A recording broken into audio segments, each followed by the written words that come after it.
दिल्ली में दर्ज एक संदिग्ध बैंक खाते की एंट्री ने राजधानी की कानून व्यवस्था से जुड़े एक साइबर अपराध की तस्वीर साफ कर दी है। जिस खाते की शुरुआत में ये सामान्य लेन देन माना जा रहा था, आगे चलकर दिल्ली से संचालित एक नेटवर्क की कड़ी निकला, जिसने 176 साइबर शिकायतों और करीब 180 करोड़ रुपए की ठगी को अंजाम दिया।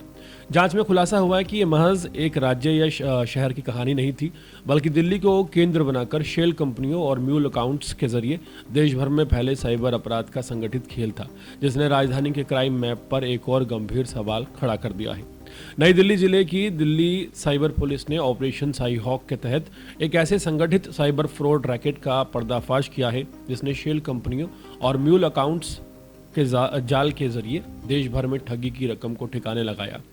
इस जांच ने न सिर्फ 20 फर्जी कंपनियों की पोल खोली, बल्कि ये भी उजागर किया कि कैसे टेक्निकल और डॉक्यूमेंटेशन के जरिए बेनामी खातों का इस्तेमाल लगभग 180 करोड़ के लेन देन के लिए किया गया। मामले में 176 साइबर फ्रॉड शिकायतों की पुष्टि हो चुकी है, जिसमें इस नेटवर्क की व्यापकता का अंदाजा लगाया जा सकता है।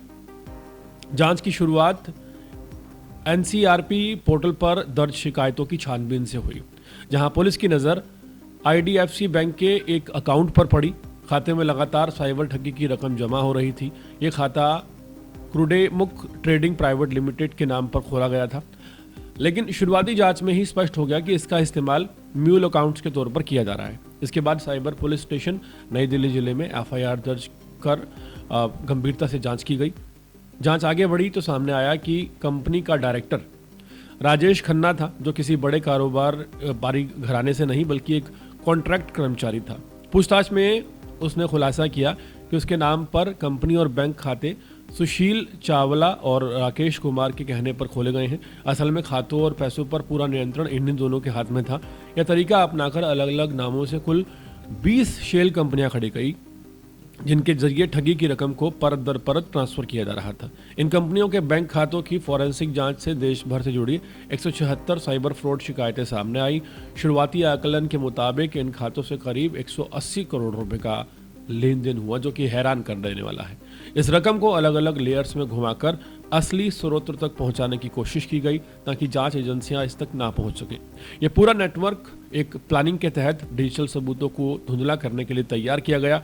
मामले में उस वक्त सनसनी फैल गई जब यह पता चला कि जिन राजेश खन्ना के नाम पर ये 20 कंपनियां खोली गई हैं, उनकी एफआईआर दर्ज होने के बाद नोएडा के एक होटल में मौत हो चुकी है। जांच में संकेत मिला कि राजेश को सिर्फ एक मोहरे की तरह इस्तेमाल किया गया, जबकि असली खेल सुशीला चावला और राजेश कुमार चला रहे थे। दोनों आरोपियों ने शुरुआत में जांच में सहयोग दिखाया, लेकिन बाद में ये पुलिस के सवालों से बचते हुए नजर आए और नोटिस का जवाब देना भी बंद कर दिया।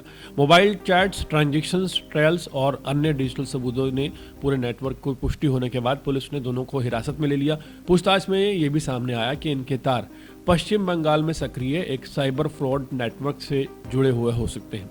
गिरफ्तारी के दौरान पुलिस ने आरोपियों के पास से 2 मोबाइल फोन, 1 लैपटॉप जब्त किया है। सभी डिजिटल डिवाइस और बैंक खाते से जुड़ी जानकारियां I4C को भेजी जा रही हैं, ताकि देश भर में दर्ज अन्य मामले इसके लिंक जोड़े जा सकें। पुलिस का कहना है कि जांच अभी जारी है और इस नेटवर्क से जुड़े बाकी आरोपियों की तलाश भी की जा रही है।